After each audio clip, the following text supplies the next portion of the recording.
शुरू करो। अस्सलाम वालेकुम, मेरा नाम नूरन सैयद तैयब है। आज का हमारा टॉपिक है 5 से तकसीम कसौटी। जिन आदत की इकाई के मुकाम पर 0 या 5 हो, तमाम आदत 5 से तकसीम पजीर होते हैं।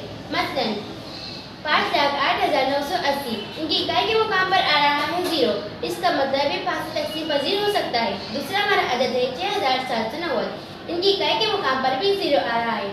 फिर हम दूसरा आदत ले सकते हैं कि अभी 546 इनकी इकाई के मुकाम पर आ रहा है 6, ये 5 तकसीम पजीर नहीं हो सकता है क्योंकि इनकी तारीफ में बताया हुआ है जिन आदत की इकाई के मुकाम पर 0 या 5 हो तो तमाम आदत 5 से तकसीम पजीर हो सकते हैं।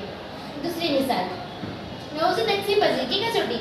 अगर किसी अदद की हिंदोसों की जमा 9 से पूरा तकसीम हो तो वो तमाम आदत 9 से तकसीम पजीर होते हैं।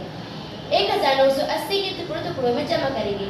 1 जमा 9, 9 जमा 8, 8 जमा 0, इनकी जमा आ रही है 1 जमा 9 10, 10 जमा 8 18। मसलन के तौर पर इनके आ रही है 18, 9 के पहाड़े में 18 दो नंबर पर आते 9 1 9 9 2 18, इसका मतलब ये भी 9 से तकसीम पजीर हो सकता है। नंबर 3 10 से तकसीम पजीर की कसौटी।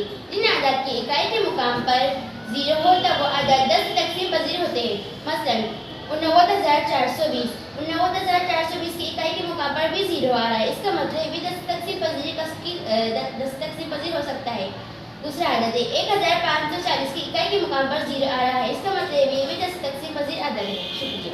एक मिनट, एक सवाल आपसे कि यहाँ पर सिफर आ रहा है इकाई के मुकाम पर, हाँ, तो क्या ये 5 से तकसीम पजीर है?